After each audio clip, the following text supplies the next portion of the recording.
दोस्तों, एक देश जहां रातों रात 40% जमीन आतंकवादियों के कब्जे में चली गई, गांव खाली होने लगे, स्कूलों पर ताले पड़ने लगे और लोग डर के साए में जीने को मजबूर हो गए। ये कहानी है बुर्किना फासो की, लेकिन इस अंधेरे में एक चिंगारी जली। जी हाँ, उस चिंगारी का नाम था इब्राहिम ट्रोरे, जिनकी उम्र महज 33 साल थी। एक सैनिक जो अपने देश को बचाने के लिए आतंकवादियों से टकराया। उनकी रणनीति ने दुनिया को चौंका दिया, लेकिन क्या वो इस जंग को जीत पाएंगे या ये लड़ाई और तबाही लाएगी? चलिए आज की कहानी में हम यही बात समझ लेते हैं। तो बुर्किना फासो पश्चिमी अफ्रीका का एक छोटा सा देश कभी शांति का प्रतीक था, लेकिन 2015 से सब बदल गया। अल कायदा और आईएसआईएस से जुड़े जिहादी समूह ने इस देश को अपनी जंग का मैदान बना लिया। कमजोर सरकार, गरीबी, माली नाइजर से होने वाली हथियारों की तस्करी ने आग में घी डाला। 2016 से 2022 के बीच साहिल क्षेत्र में आतंकवादी हमले 2000% बढ़ गए। बुर्किना फासो में हालात इतने खराब हो गए कि 40% से ज्यादा इलाके जिहादियों के कब्जे में थे। यूनिसेफ की एक रिपोर्ट बताती है कि 1000 से ज्यादा स्कूल बंद हो चुके थे, जिससे 1.5 लाख बच्चे शिक्षा से वंचित हो गए। जिहादियों ने सोने की खदानों पर कब्जा कर लिया, जिससे उनकी फंडिंग और ताकत और ज्यादा बढ़ गई। जी हाँ, सोचिए, एक माँ अपने बच्चों को स्कूल भेजना चाहती है, लेकिन रास्ते में आतंकवादी खड़े हैं। यह एक किसान अपनी फसल बेचना चाहता है, लेकिन बाजार तक पहुंचने का रास्ता ही बंद है। यही वो हकीकत थी जिससे बुर्किना फासो के लोग गुजर रहे थे, तकलीफ महसूस कर रहे थे। लेकिन 2022 में एक युवा सैनिक ने इस अंधेरों को चुनौती दी। उनका नाम था इब्राहिम ट्रोरे। आइए जानते हैं कि उन्होंने इस जंग को कैसे लड़ा, किस तरह से उन्होंने रणनीतियां बनाई। तो इब्राहिम ट्रोरे कोई आम नेता नहीं थे। 33 साल की उम्र में उन्होंने 2022 में तख्ता पलट कर सत्ता संभाली।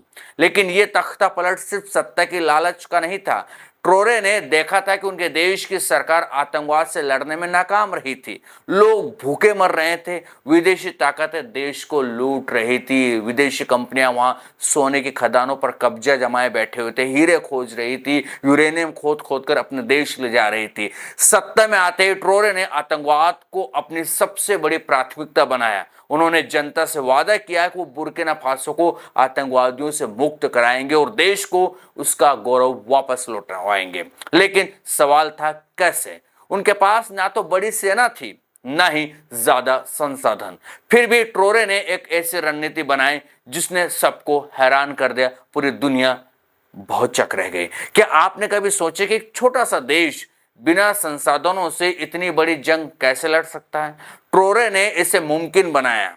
चलिए उनकी रणनीति को समझ लेते हैं, क्या क्या उन्होंने स्ट्रेटजी अपनाए। तो ट्रोरे ने आतंकवाद से लड़ने के लिए दो तरफा रणनीति बनाई। पहला कदम था सैन्य सुधार। बुर्किना फासो की सेना कमजोर थी, ये बात ट्रोरे को भी पता था। हथियार पुराने थे।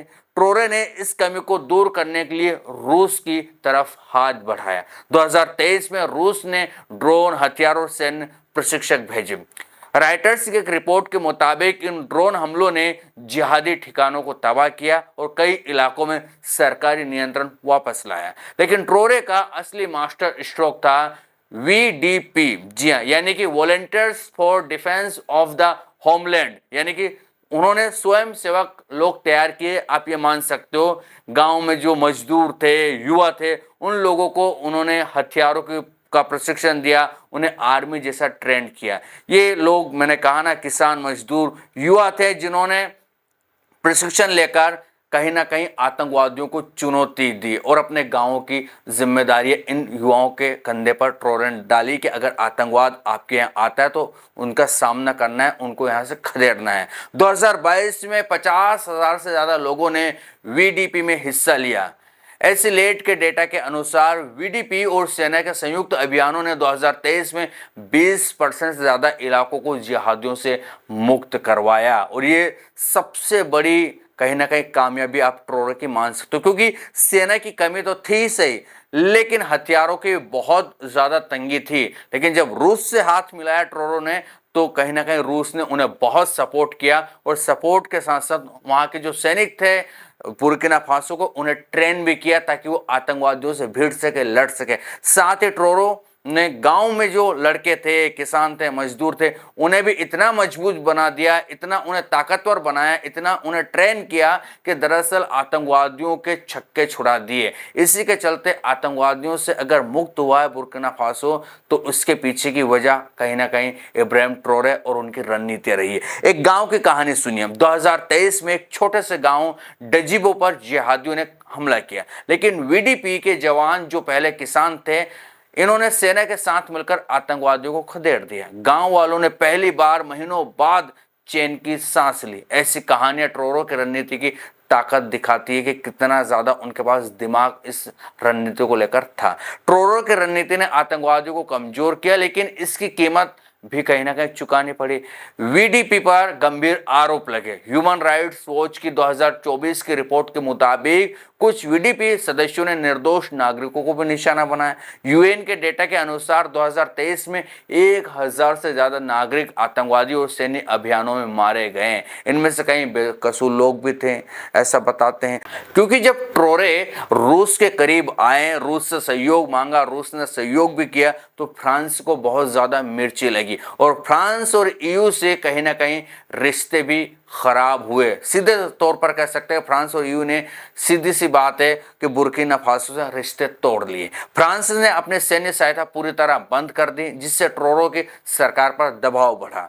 साथ ही आर्थिक संकट और खाद्य असुरक्षा ने हालात को और मुश्किल बना दिया। वर्ल्ड फूड प्रोग्राम के मुताबिक 2024 में 6 मिलियन लोग खाद्य संकट से जूझ रहे थे बुर्किना फासो के। ऐसे रिपोर्ट निकलकर सामने आती है। इब्राहिम ट्रोरे की कहानी सिर्फ एक सैनिक की नहीं बल्कि एक क्रांतिकारी की है। उन्होंने आतंकवादियों को पीछे धकेला, आम लोगों की हिम्मत दी और बुर्किना फासो को एक नई दिशा दिखाई। लेकिन ये जंग अभी खत्म नहीं हुई है। स्थायी शांति के लिए आर्थिक सुधार, सामाजिक ताकत और बेहतर प्रशासन जरूरी है। ट्रोरो का सपना है कि एक ऐसा बुर्किना फासो जहां हर बच्चा स्कूल जाए, हर परिवार बिना डर के जिए और हर नागरिक अपने देश पर गर्व करे। लेकिन सवाल यह है कि क्या वो इस सपने को हकीकत बना पाएंगे, या जंग दरअसल क्योंकि बलिदान मांगती है ना, आप सभी को पता है, जंग बलिदान भी मांगती है और समय भी मांगती है।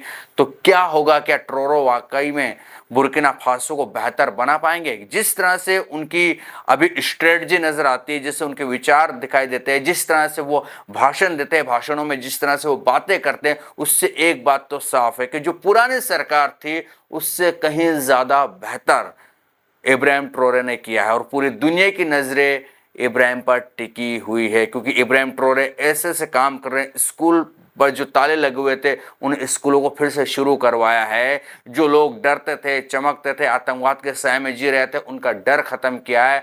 और जो सोने की खदानें थी, हीरे की खदानें थी, यूरेनियम की खदानें थे, उनका राष्ट्रीयकरण करने की कोशिश कर रहे हैं। उन्हें कहीं ना कहीं बुर्किना फासो के लिए जो है उससे पैसा जुटाया जाएगा और बुर्किना फासो का विकास किया जाएगा। क्योंकि अभी तक तो फ्रांस की कंपनियां और विदेशी कंपनियां वहां पर लूटमारी मचा रही थी, खूब धन कहीं ना कहीं अपने देशों में ले जा रही थी और बुर्किना फासो को कोई ज्यादा मदद नहीं मिलती थी। सड़कें बनती थी तो उन कंपनियों तक बनती थी, लेकिन बुर्किना फासो के गाँवों तक सड़कें नहीं बनती थी, बिजली भी गाँवों तक नहीं पहुंचाई जाती थी। यानी कि सब कंपनियों के लिए विकास हो रहा था, बुर्किना फासो के लिए कोई विकास नहीं होता। इसलिए इब्राहिम ट्रोरे ने फैसला किया कि इन कंपनियों को सबसे पहले आउट किया जाए और यहाँ पर जो फ्रांस की सेना है इन्हें भी आउट ऑफ किया जाए। और वही किया, फ्रांस की सेना को वहाँ से बाहर निकाला और अब वो खुद की ताकत पर दुनिया के सामने पेश हो रहे हैं और दुनिया को बता रहे हैं कि